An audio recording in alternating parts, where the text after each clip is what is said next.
for the circuit shown in figure, the circuit is shown over here. You have to find out the current through this resistance. This resistance is RL. Load resistance we have considered it, which is R2 equals to 1 ohm. Okay, using the Thevenin's theorem, and hence calculate the voltage across the current source. Voltage across the current source. Current source is given over here. We have to find out the voltage across this. So let's start. You can see the circuit over here. This is 3 ohm resistance R1, then R2 is also 1 ohm, and R3 is 4 ohm given over here, and R4 is 2 ohm resistor, and two sources are given, one voltage source of 3 volts and another current source of 2 ampere. So step 1 is disconnect the load resistance RL from the given circuit. So when we redraw this circuit for step 1, let's redraw the circuit. So after redrawing the circuit, we have just remove the load resistance RL, and we have mentioned VTH, the voltage across these 2 points. So this is the step number 1. So let's move towards step number 2.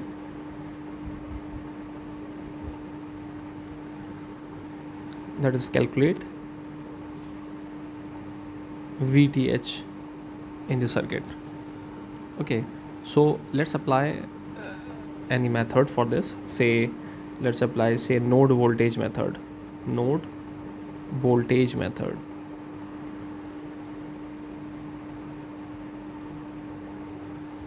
So in the node voltage method, you can see that at node C,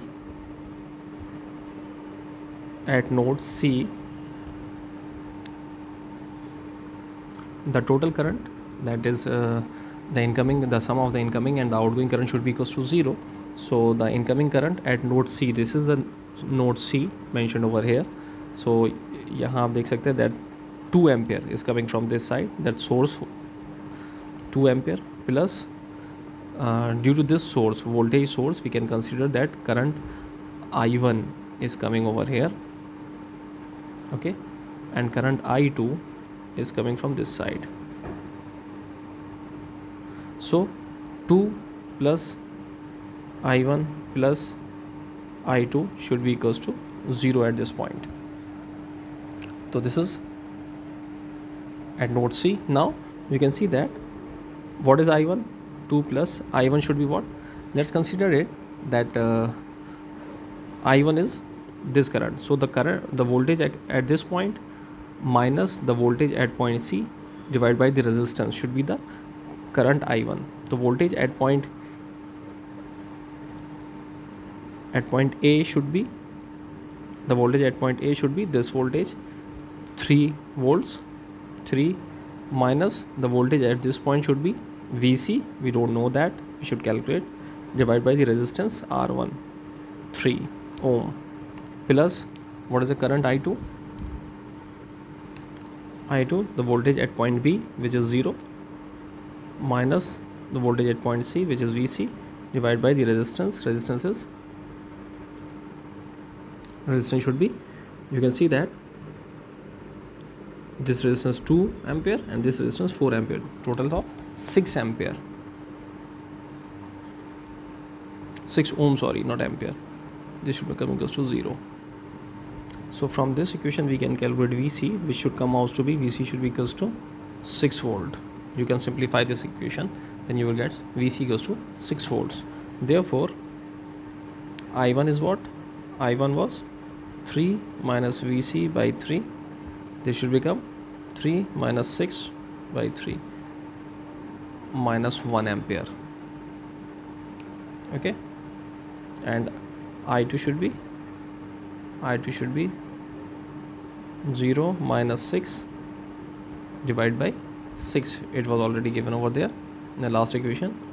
ये हो जाएगा आपका minus 1 ampere. ये दोनों आपके minus 1 ampere हो गए. ठीक. Now do remember one thing कि ये minus 1 ampere जो है आपका कौन सा करंट लिया था हमने? I1 करंट, जो A से C की तरफ मूव कर रहा है. इसी को अगर आप कंसिडर कर लें कि C से A की तरफ मूव करना, तो ये करंट माना जाएगा +1. सो यहाँ हम लिख देते हैं माइनस I1 आपका कब होगा? माइनस I1 जब होगा जब हम A से C की तरफ मूव कर रहे होंगे. and should be equals to 1 when you are moving C to A.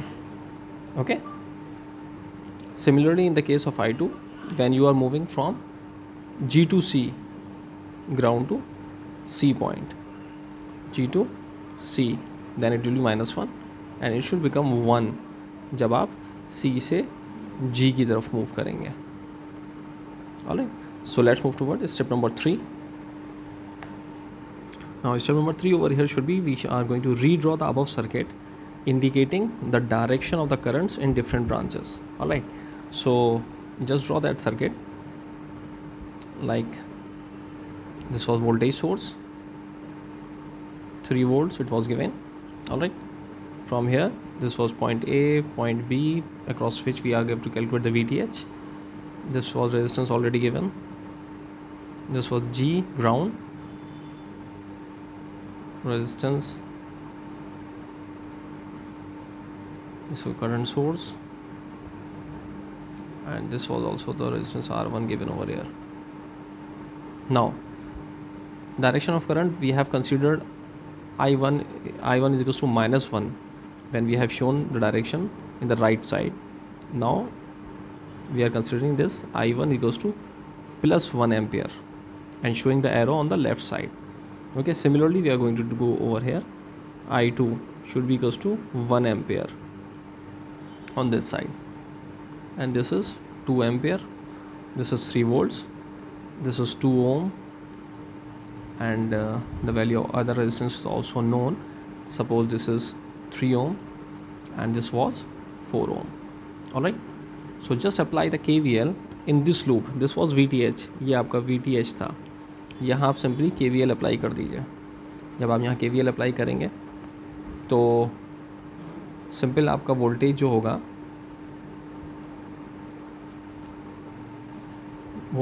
वो आपका क्या होगा, VTH should be equals to, ये आपका पॉइंट A है, ये आपका पॉइंट B है, तो यहाँ से हो जाएगा VAG माइनस VBG. ठीक, VAG, A और G पॉइंट के बीच में वोल्टेज आपका कितना गिवन है, 3. BG, B और G के बीच में आपका वोल्टेज कितना गिवन है, यहाँ से 1 एम्पियर करंट आ रहा है इधर से. ठीक है, 1 एम्पियर करंट जब इसमें आपका जाएगा तो 2 × 1 सिंपल 2 वोल्ट्स, तो this should become 1 volt. Okay, तो VTH आपका जो था वो 1 वोल्ट आ गया. Now we move to the next step in which we are going to find out RTH. Okay, to find out RTH, we know that we are just going to change that circuit in which all the voltage and current sources are going to replace with their internal resistances.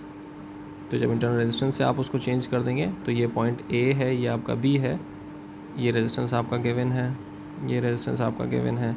यहाँ voltage source था तो आपने उसको internal resistance से आपको कर दिया जिसका इंटरनल रेजिस्टेंस 0 होगा. यहाँ करंट सोर्स था, इसका इंटरनल रेजिस्टेंस इनफाइनाइट होगा, तो वी हैव डिस्कनेक्ट दैट.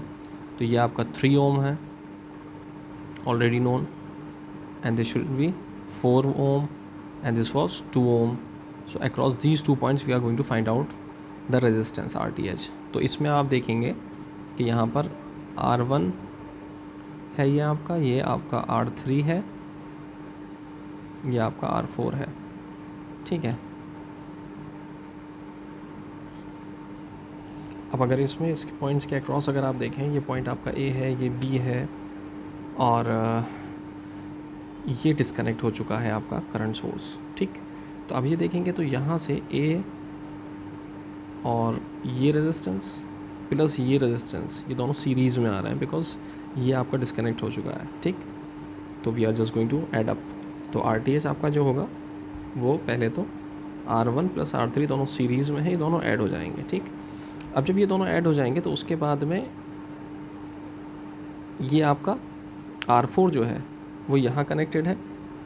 ठीक, R4 आपका यहाँ कनेक्टेड है, और R3 और प्लस R4 जो होगा वो आपका यूँ कनेक्टेड है इन दोनों पॉइंट्स के बीच में. तो ये दोनों आपस में पैरेलल होंगे, so R4 should be in parallel with that. तो यहाँ से आपका सिंपली 3 + 4 और in parallel with 2 ohm resistance, तो ये आपका आएगा 7 × 2/7 + 2, this should come out to be 1.555 ओम.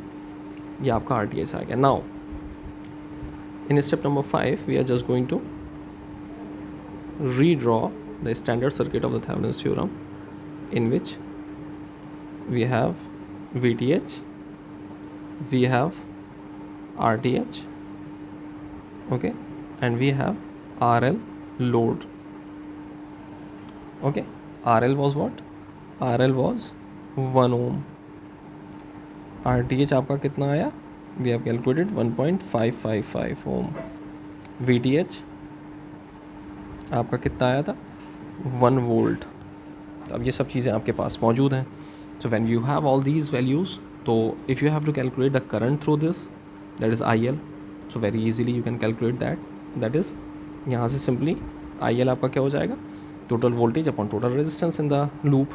तो total voltage is V T H upon total resistance is R T H plus R L. यहाँ क्या हुआ? वी टी एच आपका 1 है, R T H is 1.555 plus R L is 1. So this comes out to be 0.39 ampere. Now here we are going to show the current in each branch. This is IAB. IAB is what? IAB is 0.39. We have already calculated. All right, and now we have to calculate this current and this current. Okay, so let's see VBG, the voltage between B and G point. This point B and G should be what? The current through this branch into the resistance in this branch. Alright, so VBG should be, if you are going to apply in this loop, तो VBG आपका क्या हो जाएगा? VBG आपका ये हो जाएगा कि VAG. AG is this one. Okay, this one, AG point, which is minus VAB. KVL, simple KVL यहाँ हमने अप्लाई करें तो VAG आपका दे रखा है 3 वोल्ट्स और VAB है आपका 0.39. करंट आप कैलकुलेट कर चुके, उसके अक्रॉस रेजिस्टेंस है 1. तो ये अब VBG आपका आ गया 2.61 volt. Okay, now move forward. यहाँ पर अब हमें कैलकुलेट करना है IBG करंट. ठीक, IBG क्या हो गया? VBG जो उसका वोल्टेज है divide by the resistance in that branch. तो ये दे रखा था हमारा 2.61 हमने कैलकुलेट किया डिवाइड बाय 2. ये आ गया आपका 1.305 एम्पेयर. ठीक, क्लियर है? तो IBG आ गया 1.305. अब यहाँ पर ये करंट पता चल गया, ये करंट आपको पता चल गया, ये करंट निकालते हैं ICB. ठीक, ICB कैसे निकल कर आएगा? ICB आपका सिंपली क्या हो गया? ICB आपका हो गया 1.305. ठीक, ये करंट जो इस ब्रांच में जा रहा है, ठीक, माइनस 0.39 जो ये करंट आ रहा था. ठीक है, ये आपको कितना मिला? 0.915 एम्पेयर. ठीक है ना? तो जो टोटल ये यहाँ इस पर KCL लगाएंगे तो इस पॉइंट पर, पॉइंट B पर जितना भी इनकमिंग और आउटगोइंग करंट है उसका सम 0 होगा. तो ये इनकमिंग है, ये इनकमिंग है और आपका ये आउटगोइंग है. ठीक है ना? तो इसको जब आप सम करेंगे तो आपका ये निकल कर आएगा. ठीक, तो यहाँ से हमारा आ गया ये निकल कर ICB. Now we have to calculate the voltage across current source जो है हमारा VCG. ये यहाँ हमें निकालना है. तो VCG क्या होगा? This should be 4 into 0.915 plus 2 into 1.305. इसके अक्रॉस सिंपल वोल्टेज निकालना है ना, इस पॉइंट के अक्रॉस. तो ये वोल्टेज मतलब वोल्टेज इसके अक्रॉस प्लस वोल्टेज इसके अक्रॉस निकालेंगे, उसको सम कर देंगे. इसके अक्रॉस रेजिस्टेंस कितना है? 4 ओम. और करंट हमने निकाल लिया, इसके अक्रॉस रेजिस्टेंस कितना 2 ओम और करंट हमने निकाल लिया इसके अक्रॉस, तो उसको सिंपली हम प्रोडक्ट कर देंगे और finally we are going to get the voltage across this which comes out to B